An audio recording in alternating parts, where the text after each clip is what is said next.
3 billion Pop-Tarts sold in a single year. A product that started as a stolen idea was built in 4 months by a man whose last name was an ironic coincidence and now belongs to the same company that makes M&Ms and Snickers, repositioned as a patriotic soccer snack for the biggest sporting event on the planet. How does a breakfast pastry born from corporate espionage end up inside a $35.9 billion deal and a World Cup stadium? Let's explore the process. Two cereal giants shared the same town in 1963, Battle Creek, Michigan. Post Consumer Brands and Kellogg's, a few miles apart. Post struck first. Their pet food division developed a method to seal fruit filling inside shelf-stable dough. They called it Country Squares and unveiled it February 1964. One problem: the pastries caught fire in toasters. They fell apart in shipping. The product was not ready, but the announcement was public. Kellogg's heard every word. Within days, they approached a biscuit maker named Bill Post at Heckman Biscuit in Grand Rapids. His last name was Post. Zero connection to Post Consumer Brands. He built a working toaster pastry in roughly 4 months. The original name was Fruit Scones. Marketing renamed it Pop-Tarts after Andy Warhol's pop art movement. September 1964, 4 unfrosted flavors launched. Cleveland test run sold 45,000 cases per flavor in 2 weeks. Kellogg's ran newspaper ads apologizing for shortages. Country Squares arrived months later, already over. The main production hub sits in Searcy, Arkansas. 3 lines run from 4 in the morning to 11 at night. Depending on the wind, students at Harding University next door can smell baking pastries. It starts with dough. Enriched wheat flour, sugar, soybean, and palm oil, salt, leavening agents. Pliable enough to sheet thin, sturdy enough to hold shape. Rollers press it into 2 continuous sheets running side by side, bottom and top. Thickness is critical.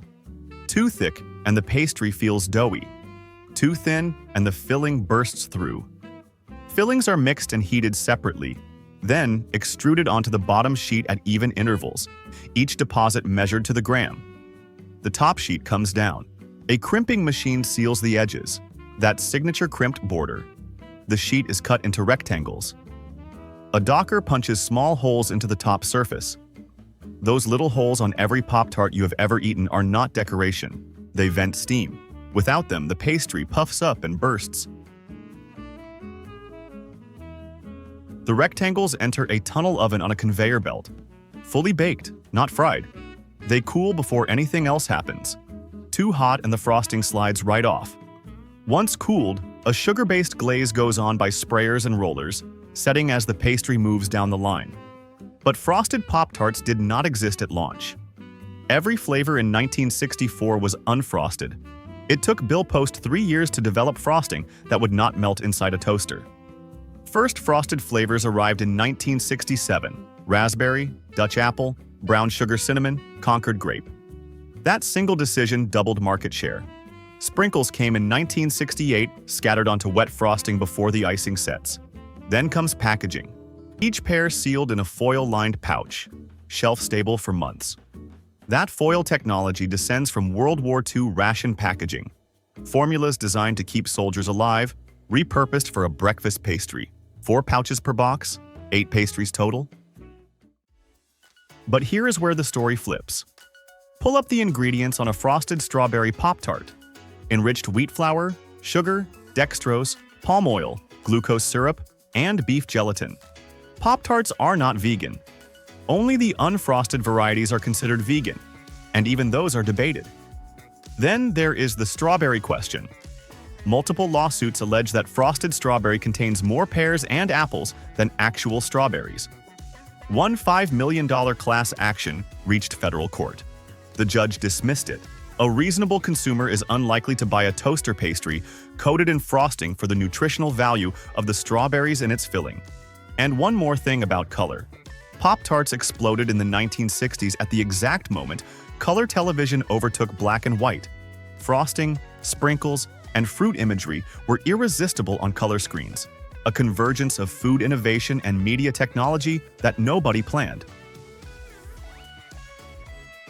32 consecutive years of sales growth, 3 billion units in 2022. Kellogg's founded 1906. Pop-Tarts launched 1964 as their first non-cereal product.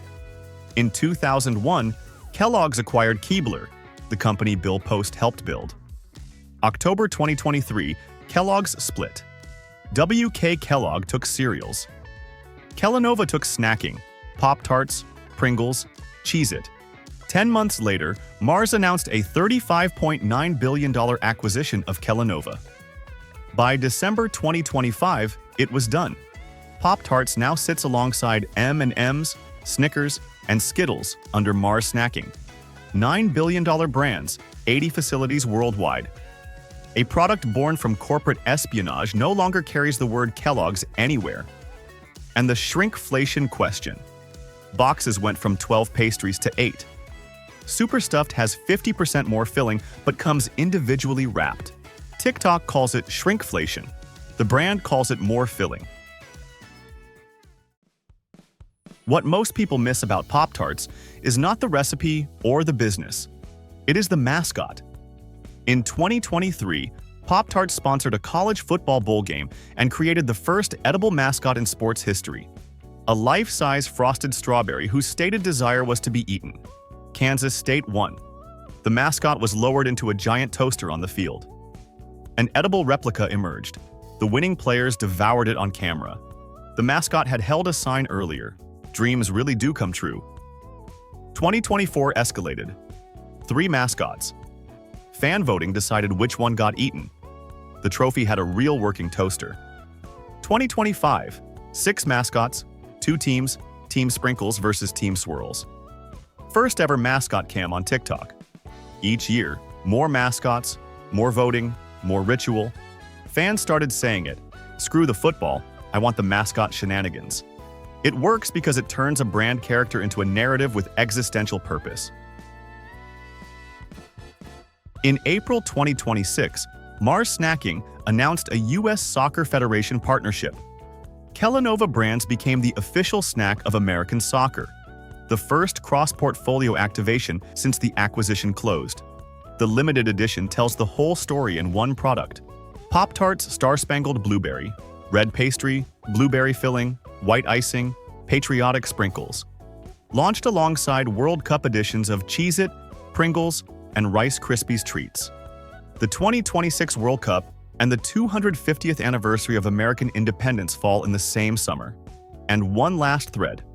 In May 2024, Jerry Seinfeld released Unfrosted on Netflix, a comedy built around the Pop-Tarts origin story. Bill Post died 3 months before it premiered. He never saw the film based on the product he built in a 4-month sprint 6 decades earlier. All of this, a stolen idea, a 4-month scramble, 60 years of corporate karma, a $35.9 billion acquisition, a mascot that lives to be eaten, and a World Cup limited edition. Just so you can tear open a foil pouch and eat a frosted rectangle on a Tuesday morning. That is the process. We reveal how things actually work, one story at a time. If there's something you would like us to explore next, let us know. Until then, trust the process. So, which one has been sitting in your pantry this whole time? Frosted or unfrosted?